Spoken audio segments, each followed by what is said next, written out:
Good morning, everybody. Welcome to the Wolf Wisdom Gathering here in Nature's Classroom on Nature's Path. This is Takoda. Takoda means friend to everyone. And today I'm here to talk about living free. And the only way to live free is to know that you're one of a kind. So that's kind of the theme of what's going on. And look at him. There's nothing in time or space or no one or no creature like this guy. It's unmistakable. And just like any other creature, they have their own little idiosyncrasies. Like we all have our own little idiosyncrasies that make us us. You know? When he was this big, we got him when he was... I believe he was 15 days old. 15 days old. And I knew his name was Takoda. I knew it at the time. Now, I knew it because, first of all, I loved the sound of it. And then the second thing was that I knew that this would be his job in our pack. And, of course, we added the Noshi in front of it. Noshi means father. So father, friend to everyone is his whole name. And then look what he turned into. It's like, talk about resonating with your name, this identity that we have. And it reminds me of a very wise man that's in our lives that is our teacher, who says that our favorite sound is the sound of our name. The thing that sends that vibration into us, because that's who we are. You know, hearing our name. And if you notice, I say it all the time, even around all of them. You know, it's like Takoda, like saying their names. Freedom. And if you're parents, you probably did the same thing. You know, or the nickname that became your name. So this uniqueness that we have and this funny stuff and this one-of-a-kind thing that we have, is what I'm going to talk about today. So living free. Nikki Rose says, no one knows what you have been through or what your pretty little eyes have seen, but I can reassure you, whatever you've conquered, it shines through your mind. So let's think about that. Everything that you've conquered shines through their mind. As we do our opening meditative prayer. Oh, just relax. What a beautiful, gorgeous, amazing day it is up here on the mountain. And just relax in that chair that you're sitting in and uncross everything. Let the chair hold you. Mother Earth has that chair. You cannot fall.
Here's what I know.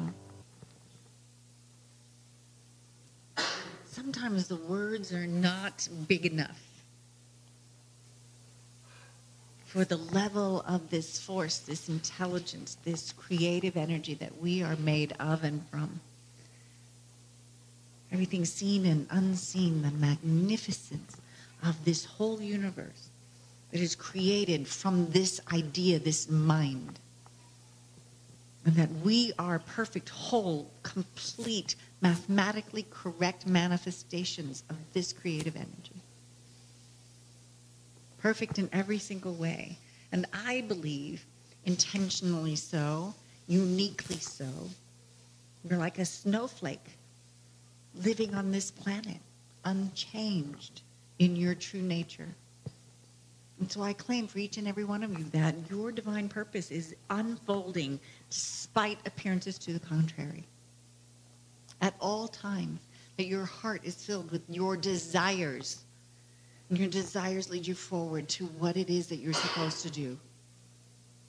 And that this inner wisdom, especially that knowing that the wisdom is within, is where you get all your information.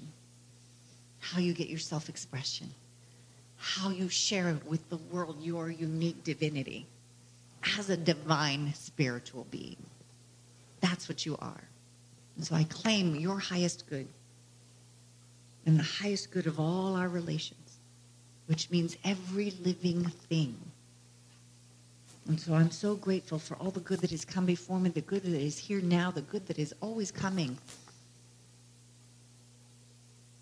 And I release these words knowing there is truth to them, universal truth for each and everything living. And I release them knowing that they are done in the mind, that we all share this consciousness, this oneness that we are all part of. And so I say, and so it is. Amen. Aho. Namaste. However it is that you can embody this truth for yourself and take it out into the world and know and always remember who you are. Nikki Rowe also says this: wild people are an unexplainable spark of life. They ooze freedom and seek awareness. They belong to nobody but themselves, yet give a piece of who they are to everyone they meet. I love that word, ooze. If you have met one, hold on to them. They'll allow you into their chaos, but they'll also show you their magic.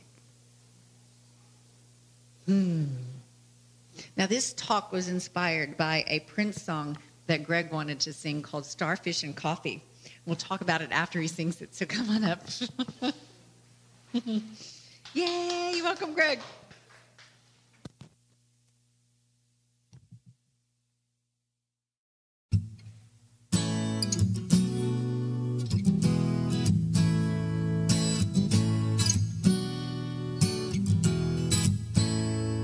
It was 7:45, we were online to greet the teacher, Miss Kathleen. First was Kevin, then came Lucy, third in line was me. All of us were ordinary compared to Cynthia Rose. She always stood at the back of the line, smile beneath her nose. Her favorite number was 20, and every single day, if you asked her what she had for breakfast, this is what she'd say: starfish and coffee, maple syrup and jam, butterscotch clouds, a tangerine, and a side order of ham. If you set your mind free, baby, maybe you'll understand. Starfish and coffee, maple syrup and jam. Cynthia wore the prettiest dress with different colored socks. Sometimes we wondered what meats were in her lunchbox. When me and Lucy opened it when Cynthia wasn't around, Lucy cried, I almost died. You know what we found: starfish and coffee, maple syrup and jam, butterscotch clouds, a tangerine, and a side order of ham. If you set your mind free, baby, maybe you'll understand. Starfish and coffee, maple syrup and jam. Cynthia had a happy face, just like the one she draws on every wall in every school. It's alright, it's for a worthy cause. Go on, Cynthia. I keep saying starfish and coffee, maple syrup and jam, butterscotch clouds, a tangerine, and a side order of ham. If you set your mind free, baby, maybe you'll understand. Starfish and coffee, maple syrup and jam. Oh, oh. Keep saying starfish and coffee, maple syrup and jam. Thank you. I love that song. Thank you. Never heard it before. And Greg always sends me a couple of choices of what I want to do, and I don't listen to the song because I like to be surprised by the music. But the lyrics I always read, I'm like, I have to do that song. So Cynthia Rose. And then I was fine with the idea of it and gave me the idea of my talk, and then Greg sent me kind of the history of the song and how it was written, and that it was a friend of Prince's who actually had this friend named Cynthia Rose, and she was odd and kooky and crazy, and they would talk about their lives and their history, and she must have retained Cynthia Rose in her body. You know how I talked about embodying this principle, embodying this knowledge? This little girl that was a friend of hers, Cynthia Rose, she ended up embodying her uniqueness and remembered it all her life to share her experience with this friend, this unique friend, enough to talk to Prince about it. And one day he went downstairs into the basement and said, "Don't come down until I'm finished," and then says, "Come in here," and this is the song that he came up with. This ode to Cynthia Rose, Starfish and Coffee. But what impresses me about it is that, if you read the story, and please go do, is that the things that I used to, when I was going to school, that I would shut down and not share, so that I was not doing what Cynthia Rose was doing, which was sharing who she was, sharing her funness, sharing how she got through her day. It's curious when you hear the story that it's so odd that she would have to create this world to have a smile. You don't know what was happening at home. You understand? So the way we express ourselves to get through the world and then to share those things, all this woman knew about her is these little quirky things that she said, or she wasn't sharing that part of it. And she didn't know what was going on and why she had this smile beneath her nose. Think about that. Always this smile beneath her nose. And all of us are like that. We all have our little idiosyncrasies. And mostly, we get shut down with them so that we don't appear nuts to everybody else. And that's why that wild, quote from Nikki Rowe is that we have, when we are totally expressing ourselves, and the times that I've done it in my life, and people kind of step back and go, whoa, do you know what I mean? Calm down, girl, or whatever, that those are the times where I was really feeling free and living free, and then got embarrassed that I went too far. Like that dance like nobody's watching, sing like nobody's listening, just go for it. Be who you are. And the thing is that you withhold yourself from the world. You withhold yourself from the memories. You withhold yourself from making an impression on a friend to that level where she's talking about you in her 20s and 30s. When she knew you in middle school. We have this way about us to help each other live our freedom, our free selves, to have that free expression. And I do believe it's getting better today. Much, much better from what I hear. So I'm really happy about that. Rita Mae Brown says, about all you can do in life is to be who you are. Some people will love you for you. Most people will love you for what you can do for them. And some won't like you at all. So if those are your three choices, what should you do? Just be yourself. You're not going to please anybody else. You're not going to make an impression on anybody else. If that's what their agenda is, to see what you can do for them, right? Then they're always going to be about that. And if people don't like you at all, then okay. How is that my business? How is that my business? John Grisham says, don't compromise yourself. You're all you have. It's true. It's true. It's true. You are all you have. All those little compromises tear down your spirit. All those little compromises shut down who you are. All those little compromises make you less and less and less and less. And like a lot of us, and especially me, you take a lifetime of adulthood to get over it. So that you end up, now I'm going to be 62 in a week, you know? Oh, I'm finally back where I was when I was 12.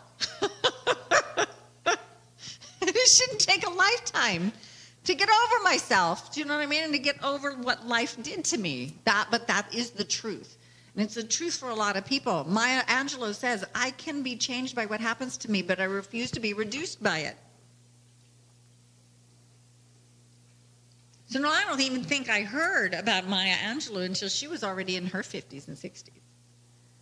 So this wisdom is great to have right now, but this wisdom should be in every single parent, in every single school system. So to allow us to be who we are and express that freely, without judgment, with acceptance.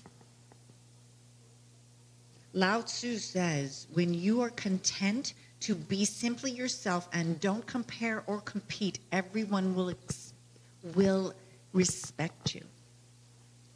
This is how bad it is. I went and got an eye test the other day to get new lenses, right?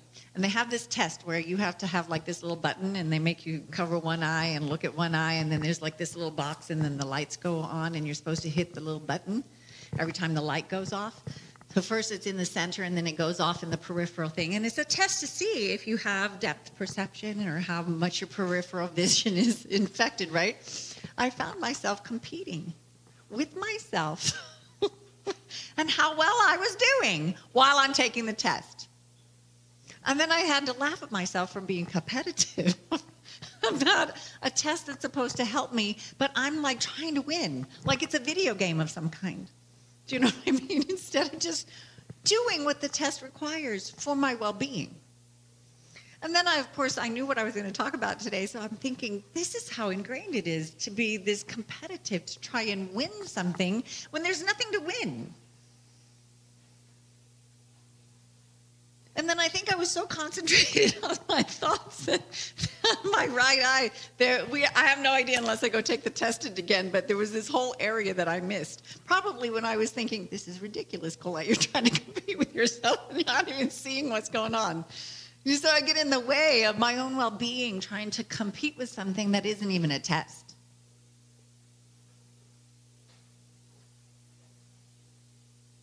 And I thought, if I have this in me, I know other people have this level of competitiveness, even with yourself.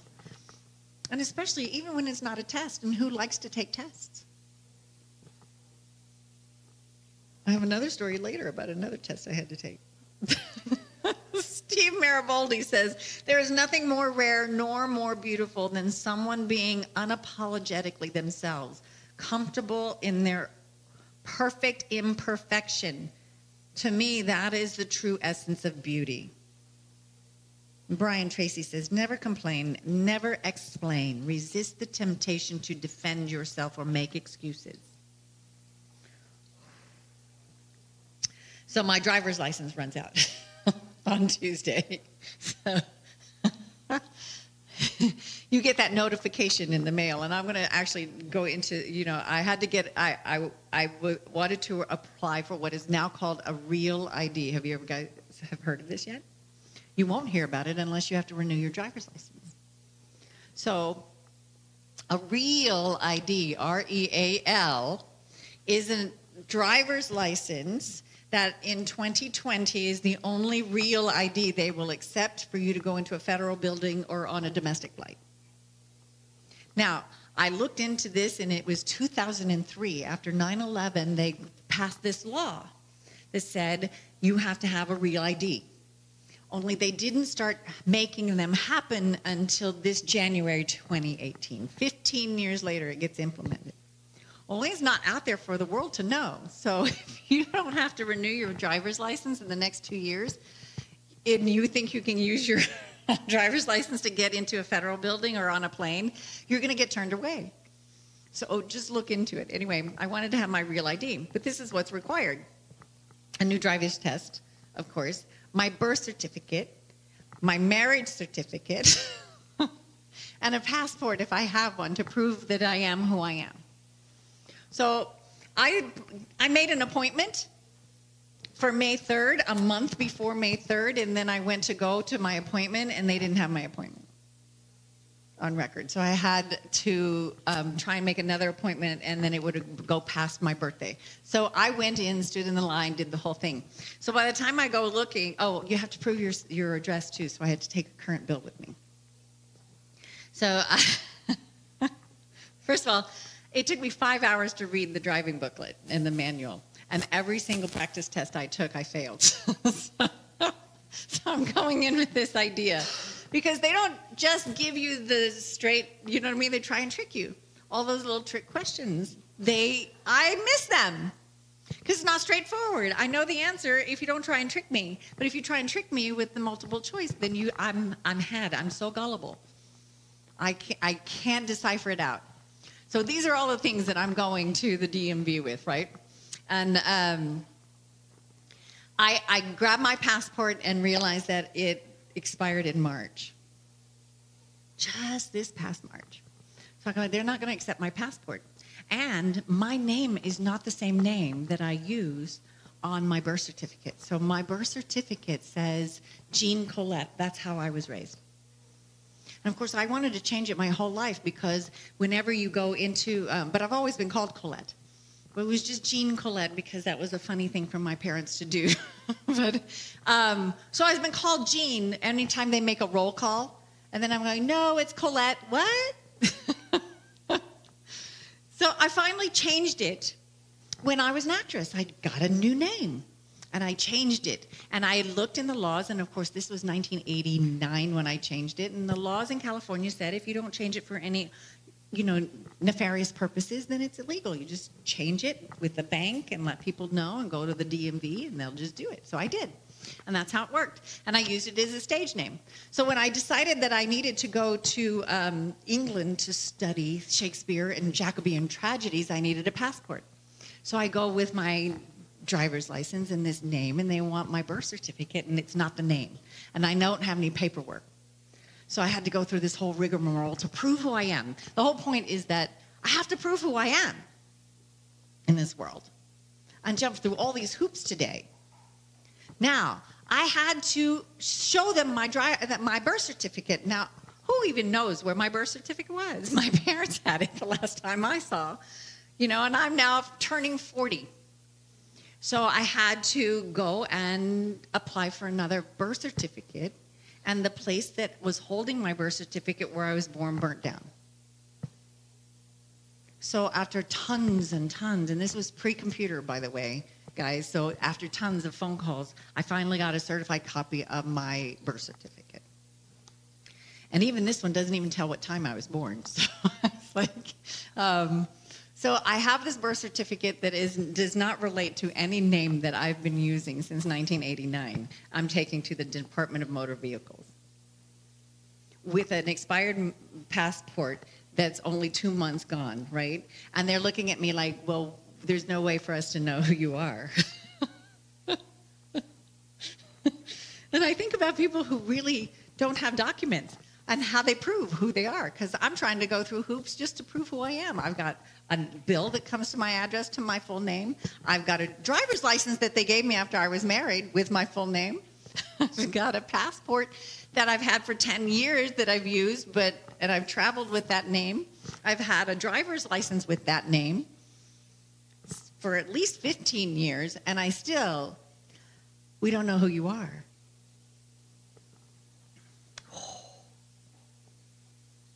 Luckily, this is just luckily, when I moved to New York and then moved back to California. They gave me back my same driver's license that I've been driving in California with since 1977 with my old birth name. And also then the time that I switched because I got married and used that name. So I have all these AKAs behind me. At least I only had one marriage previously.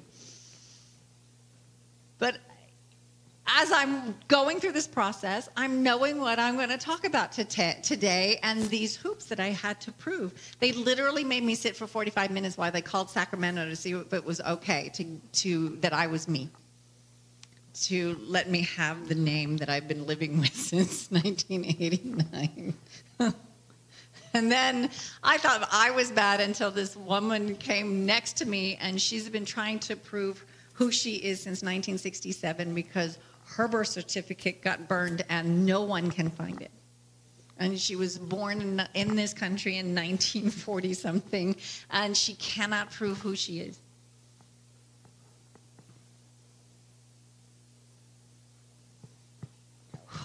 Now, I don't know what she's going to do, because since 1967, she's been trying to get a copy of her birth certificate so she can prove today who she is. So she can be who she is and live in this country in the freest nation on the planet, apparently. I did pass my test. I missed one, and it was one of those trick questions. But I did get everything handled. And, I just look to the highest good. All I can tell you is, I use the principle of looking to the highest good. I'm sitting there. I could go, oh, my God, it's the DMV and all this bureaucracy and blah, blah, blah, blah, blah, blah. I could have sat there doing that, and part of my brain was, but mostly I was just going, okay, this is going to work. This has to work. This is going to work. And of course it did. And I got through the whole process, and so now I have a real ID. Charlotte Erickson says, so you will meet many someones who will give you a new definition to your name. And you cannot build walls, must not close the door, and please don't hide, because if you ask me about hurt and love, I will say love. Love because the hurt will come and go no matter what, but only love makes it worthwhile. Only love can cure it. Don't be scared. Go love.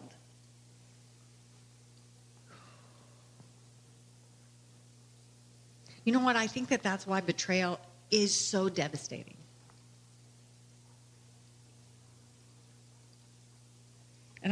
And it rings in my body as being true, is that when you get betrayed, it's as though they never knew you at all. You know what I mean? That your whole identity goes into some kind of question when that happens.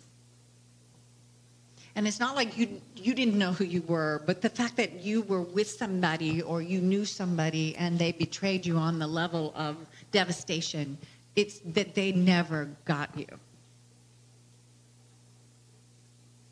And I think that's why it's so hard to get over those kind of the biggest hurts, because you get to a point where you give your whole self to someone else. And they go, not worth it. For a moment of a choice or whatever it is that they did. Do you know what I'm saying? And that hurt becomes some part of you that leaves a scar of this memory that someone didn't get you, that someone didn't know you, that you gave everything of who you were, and it's now irrelevant. And so that's why we have to be that careful with each other and that careful with ourselves. It's okay if the time is for you to go someplace, but you don't have to do injury when you leave. There's no reason to do something that's going to cause permanent damage in order to get out. And then most of the time I do believe that those choices get unconscious on a certain level because you've been hurt so badly that you don't want to hurt on that level, that you end up hurting even worse because you can't tell the truth of your own experience and what you need to do now. And because we've got this built-in judgmental system, you know what I mean, that your life and my life has meaning only if we're together, right? because we're so fragile in that way, that if you make another choice to go do something else with your life, that somehow that's an impression on me, and that I'm going to live without and do without. And yet people cannot be free to express themselves and live the divine purpose that they're supposed to do unless they go do it, which has nothing to do with you. It's our job to support that. I want my divine destiny, don't you? I can't say, I get my divine destiny, but you got to stay here. Because if you're not here, then it's going to make it harder for me. You can't do that to a person. And yet we do it in cultures, we do it in our families, we do it with friends, and we do it with coworkers, you know. Vera Nazarian says, freedom is not a license to act, but a license to exercise free choices in any given situation. Free choices. The free will that they talk about. Serena Hartwell says, we nurture our creativity when we realize our inner child. Let it run and roam free. It will take you on a brighter journey. Wow. Now, I don't have this uniqueness, but Margie was just walking outside and picked up a little piece of wood and says, oh, it's a dolphin. Do you know how many times I've walked by this piece of wood? Swear to God, I walked by that piece of wood that you picked up and said, it's a dolphin. Going, what an interesting little piece of wood. Do you know what I mean? I noticed that it was interesting, but I didn't see the dolphin. So it takes Margie with the mind of, she's going to go and pick it up and take it and make it something that somebody else will give joy to, right? This is why we're so different. I see an interesting piece of wood. She's like, dolphin! But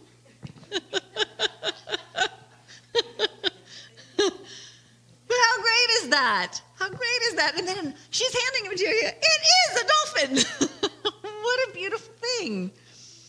And then you see this imagination, like the woman who came in here and said, I have wolves surrounding me. And she sees them in the wood, the naughty wood. And then I went and looked, and all of a sudden, there's wolves everywhere. But I'm not looking for them. That's not what I do. That's what she does. That's what she sees. Steve Mariboldi says, free yourself from the burden of feeling the need to hold on to anything. Let go. You are a part of everything. Anybody been to our Saturday visits with the wolves? Paul, his inner child comes out, especially when it comes to feeding the wolves. And it's more fun to watch him than sometimes the people. He is so fun into it. But especially with Takoda and Taya and Cochise, because they get to do this whole feeding process, and Paul literally feeds people to the wolves. And he puts chum on their head and in their mouths, and he makes them lay down, and he throws chum on their bellies, and the wolves come and eat it. Here's Claudia with that face. And there are like 4 or 5 people in the room that go, me. So you come and you give a donation and you meet wolves and you're going to sit down. But I'm not doing that. It's slobbery. It took me to watch him for years until I said, I want to do it. Take a video of me. I giggled like I haven't giggled in ages. And they're my wolves, depriving myself of the whole experience that he gives to everybody every week who comes here, who wants to do it. And there's just those people in the room like, oh, me, choose me. Let me do it. What do you want to do? And he gives them a choice. If you just want to feed him with your hand, or if you want to put a piece of chum in your mouth and let Takoda kiss you and take it out.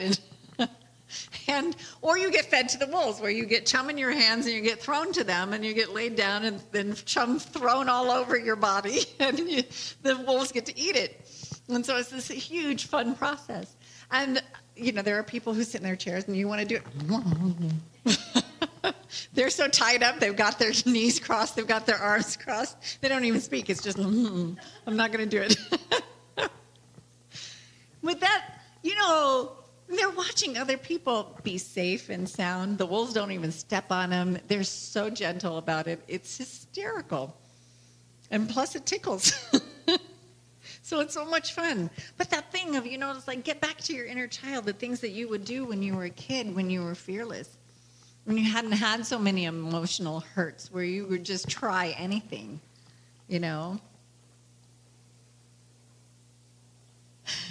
Shannon Adler says, when you let go of control and commit yourself to happiness, it is so easy to offer compassion and forgiveness.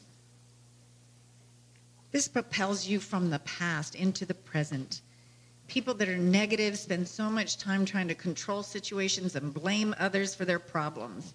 Committing yourself to staying positive is a daily mantra that states, I have control over how I plan to react, feel, think, and believe in the present. No one guides the tone of my life except me. That's free will. That's free choice. That's living free, as far as I'm concerned. Now, Joy Bell C says this: freedom is not the absence of commitment, and to be committed to something or to someone does not mean the loss of freedom. But freedom exists in the realm of the unbound, and to be free is to be committed to that which is a part of the unbound realm. Whatever sets your soul to flight is freedom. That's kind of, from our generation of the, the hippies, no, you don't have a lack of freedom if you have a job. You don't have a lack of freedom if you are expressing yourself. You don't have a lack of freedom if you commit to something to the end. You made a choice, and you are free to see and commit to how you're going to make that happen. Even artists, there are limitations to what you can do. You can be a musician, you can sing a cappella, but you still have to some kind of key, right? If you're an artist, depends on what canvas you're on. When I was painting walls, my wall was my canvas, but I had that limitation. If you're painting, a piece of ivory and you're sculpting, do you know what I mean? An image into the smallest little pieces of a ring or something, that is your limitation of your artistic expression. So everything has some kind of boundary to it that you have to work within in order to create. And part of those boundaries help you finish it and accomplish it. If it's just all a big free-for-all, then you can start over here and then start over there and then start over there and nothing gets finished. Has anybody seen the Van Gogh exhibit in Amsterdam? The last wall of the last thing in the museum in Amsterdam of Van Gogh is 35 paintings that they said are kind of unfinished, and they were all done within every day of the month. So how many days are in a month? Right? 30, 31. There's 35 paintings. To me, you had to point out, because I don't have that kind of detail, you had to point out to me what wasn't finished. But there's 35 paintings on this wall, all done in the last month of his life. He just painted. But he still they were all the same size, and they were all consistent. Like one picture didn't have the part of the other picture in it. So he had this framework, but he worked within those boundaries, and he did a painting, more than a painting a day in the last month of his life. And you can't just, you can't not just stand there and go, whoa, whoa, whoa. And then artists can appreciate this. There's the one time where we're experimenting where the only time that you can actually see the painting is when you're standing 20 feet or more than, a feet away, right? So it looks good from here, but if you get up close to it, it looks like a big mishmash of paint. But you got to stand back 10 feet and it's this beautiful thing. How do you paint that? How do you paint that? You walk 20 feet, walk back, see if you're making it right. I mean, literally. The dedication, the uniqueness, the expression, what you will do for that expression is amazing. We all have that in us. Carrie Bradshaw says, maybe some people aren't meant to be tamed. Maybe they just need to run free until they find someone just as wild to run with them. My husband raises his hand. And those of you who know me or have known me long enough know I am so straight. I am straight as an arrow, and if you know my husband, he is not. And I've always been attracted to the knots because I'm so straight. But somewhere in the middle, do you know what I mean, of our black and white and the color outside the lines, you know, we get along and complement each other, which is a great thing because it isn't so easy for me to completely and totally express myself that way.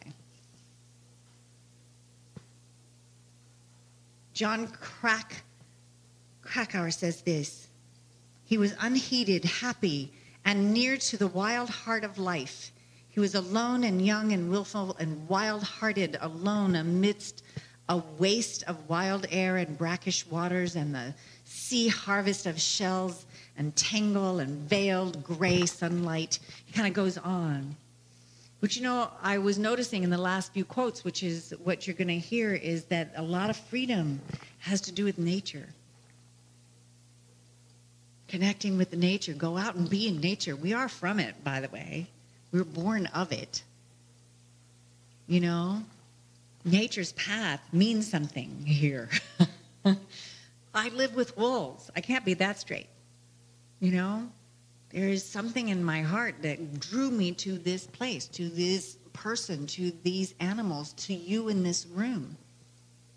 To be able to walk in the grass and live in this beautiful place with the wind and the water and everything else that kind of serves and gives us the peace and energy to connect to remember who we are as well. And then, of course, the wolves howl. There you go. Monique Duval says, she decided to free herself, dance into the wind, create a new language, and birds fluttered around her, writing yes in the sky. Paul did some tree work this week. I wasn't here. I was at the DMV. No, I wasn't. I was at the eye doctor. But a couple of little baby birds lost their nest. And so he took the birds and he found them in the ground and he picked them up with the gloves and he got a basket and he made a nest for them. And of course I rushed to Petco to get some food, you know, and he nailed it to the tree and put some branches around it and made sure that it's like a nest, you know. Sorry about that. And so Antoinette, because she's taller than me, fed them with an eyedropper the first day and they've got their little beaks open and they're like, you know, frantically getting it. And then we went inside and watched how the parents found them. So mom is taking care of them in their nest. They're going to be fine. And I have to resist going to peek because I want to see, you know, I want to be a part of it. And then I did. I went out there this morning just to kind of peek, and I scared the mom, and she was on them, and she ran away. And then Dad was on the on the high wire, the wire sitting, and he looked at me with this look like, really? And he spoke to me. But, you know, have you ever been downsized by a bird?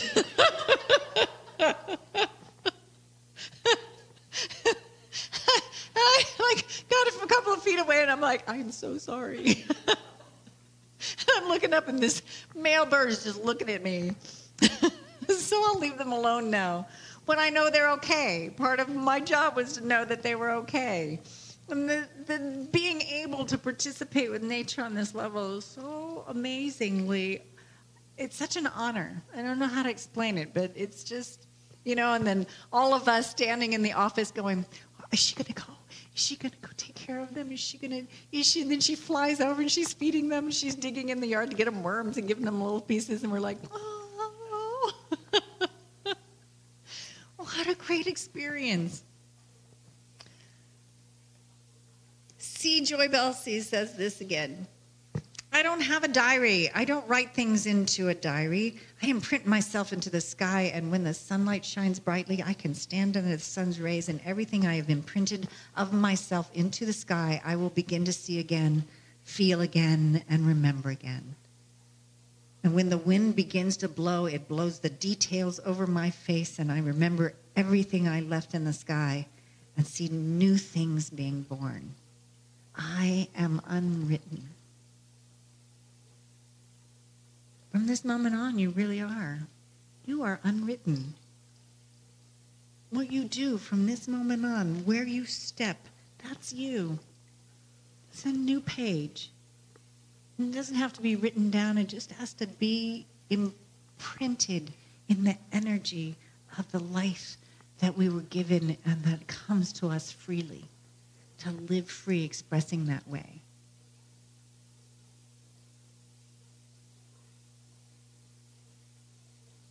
There's this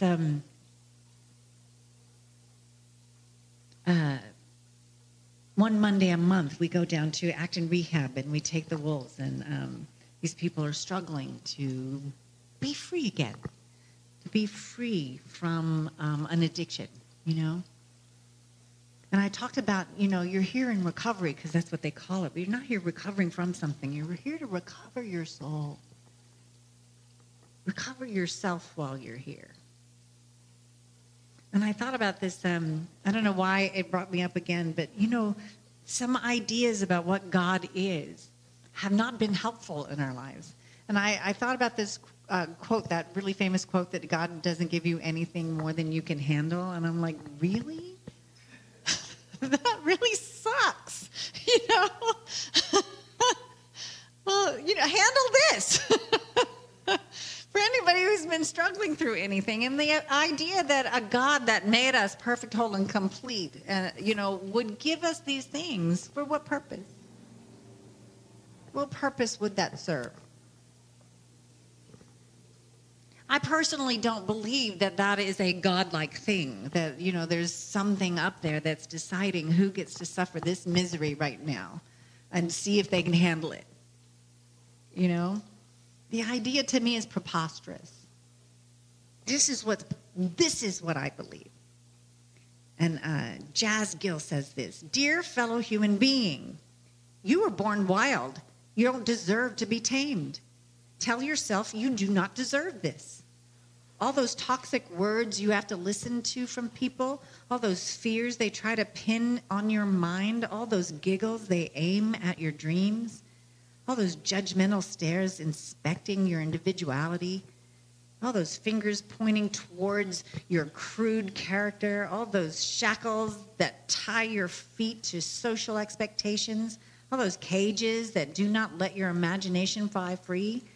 Listen deeply. You do not deserve any of it. My dear fellow human, you do not deserve this hostility. You are born wild. You do not deserve to be tamed."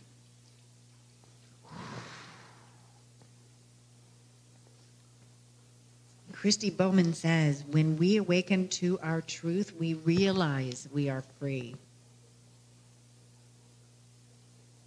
And Rachel Naomi Remen says this: "Belief traps us or frees us." So what do you want to believe? One of the things that Jesus said that is not mentioned that often is that he said, "It is done to us as we believe." What do you believe? Do you believe that you need to suffer, that you were born to suffer, there's something wrong with you? You don't deserve to have. You do not deserve to live this life in a way that where you find peace, harmony, joy, and happiness and love in your life? Do you believe that, which is a lot of religious ideas and cultural ideas and economic ideas that are piled upon us to tame us for somebody else's purposes?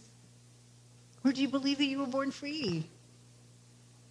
Do you believe that you have free will? It's substantiated all over the place. It's substantiated in my experience to know that that's when I feel the happiest is when I know love, I know who I am, and I am free to express that without judgment. And that I allow other people to do the same. And then I know that that's what we're here for. So you can either trap yourself with a belief that you do not have a divine purpose, or you can free yourself with the same idea. And which one do you want to believe? Journey wrote a song, Don't Stop Believing, and that's what Greg's going to sing for us right now. So welcome, Greg, again.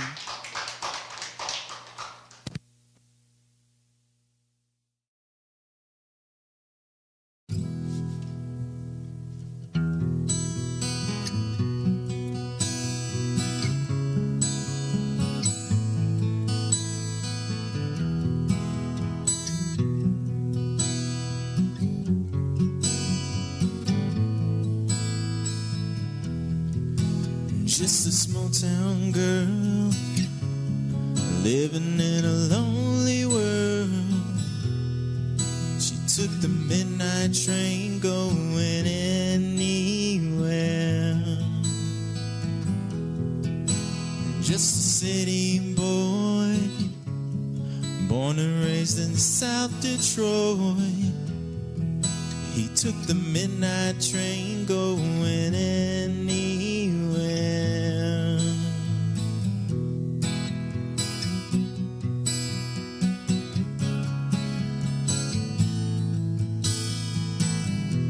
A singer in a smoky room, the smell of wine and cheap perfume. For a smile they could share the night. It goes on and on and on and on.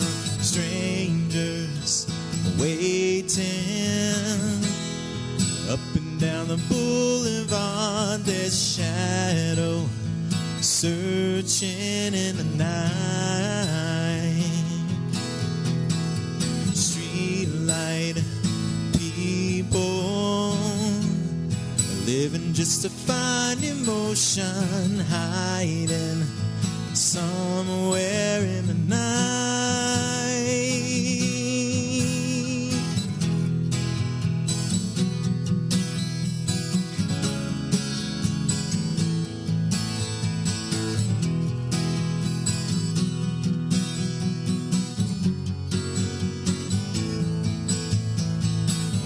Working hard to get my fill. Everybody wants a thrill, paying anything to roll the dice just one more time. Some will win, some will lose. Some are born to sing the blues.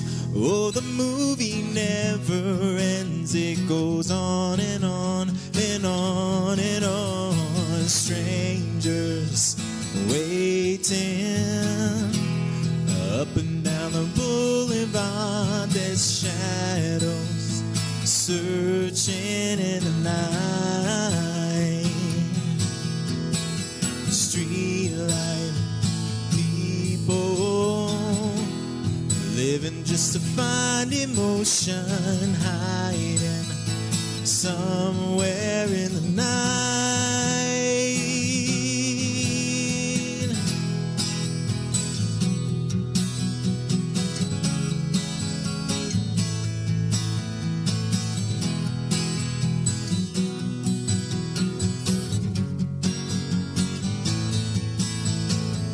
Don't stop believing.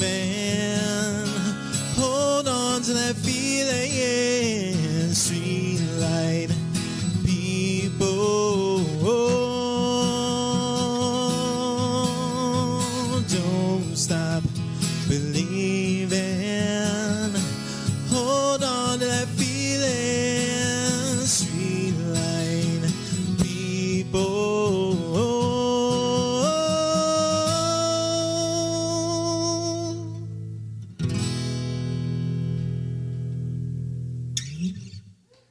Thank you. Don't stop believing.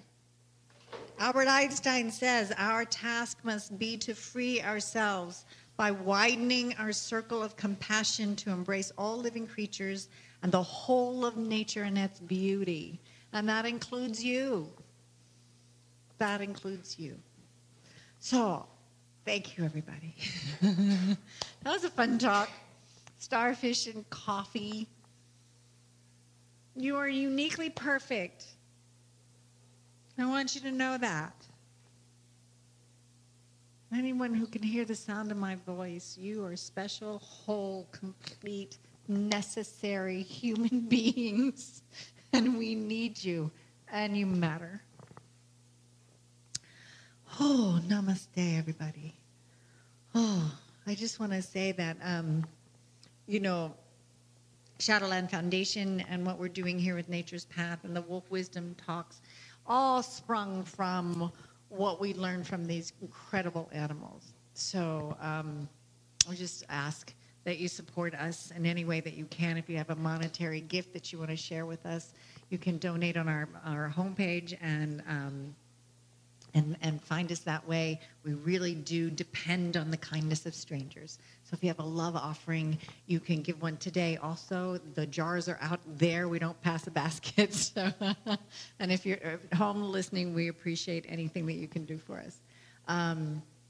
But we bless every person, every entity, bless everything that comes into our lives and accept it with a gracious heart. And I want to thank you for that. So I want you to have a blessed day. We're going to go see the wolves, and we're going to have refreshments. And please keep coming back and tell your friends.